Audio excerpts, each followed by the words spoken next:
my name is Lindsay Kelling, and I'm the Healthy Teaching Kitchen Dietitian at the Truman VA Hospital in Columbia, Missouri. And today we're going to be making a vegetarian Italian Wonder Pot. Now, you can easily add some extra proteins to this recipe, but it's a great weeknight meal because you put everything into one pot, let it simmer, and it's done. So within 30 minutes, you have a complete meal ready to go. So we're going to start with one medium onion that's been diced, and I went ahead and put that in my pan.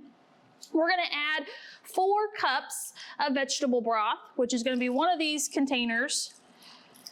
Now, if you're not doing a vegetarian option, you could use a chicken broth or a beef broth, whichever flavor you like. But we're going to use a vegetable one today. All right, and then we're going to add some whole wheat pasta. So it takes about 12 ounces of pasta, which sounds like a lot, and you can definitely cut this amount down if you need to, but it does make enough for at least 6 servings. So we're gonna go ahead and break these and spread them around in your pot so they don't clump together. But by getting those whole wheat noodles, you get some extra fiber and some extra B vitamins. So it's a good one to include. If you try one version of whole wheat noodles and it's a little grainy and has too much texture for you, try another brand because there's a big variation between flavor and textures of your whole wheat pastas. So we've got that in there. We're going to add some chopped spinach, and you can use fresh or frozen. I wouldn't recommend canned for this recipe. Otherwise, your end product's going to be a little bit green in color if you use a canned one. But you get lots of fiber and folate from your spinach. So if you use it frozen, you're going to use about a cup. If you use fresh, you're going to need about 2 cups because it'll cook down quite a bit. Then we're going to add 1 28-ounce can of no salt added diced tomatoes. You're going to include juice and all. Dump those in there. If you have fresh tomatoes, you could use those as well. So either version works okay.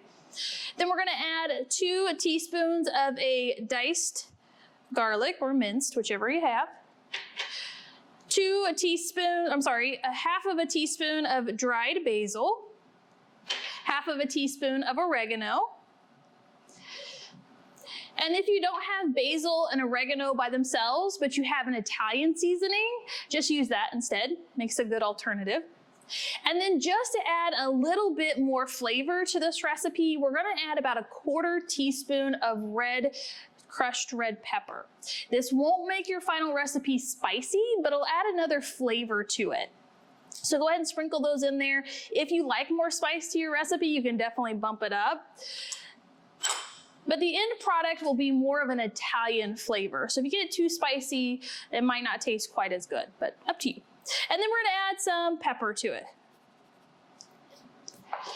And then we're gonna let this simmer for about 10 to 15 minutes or until your pasta is fully cooked. Now, if you didn't wanna do the vegetarian option, but you wanted to add some lean proteins to it, if you have some leftover chicken that's already cooked, makes a great addition. You can add beans to it of any kind. Garbanzo beans would be a nice addition as well. So lots of protein options, but we're gonna let this sit for about 10 to 15 minutes until your pasta is nice and cooked. So after your noodles are nice and done, your final product will look like this. Now, depending on if you want it to be more of a soup base, you can add more broth. If you want it to be more of a noodle dish, you can use less broth and a little bit more noodles. And then it's ready to serve. Check back with us for more recipes. Thanks.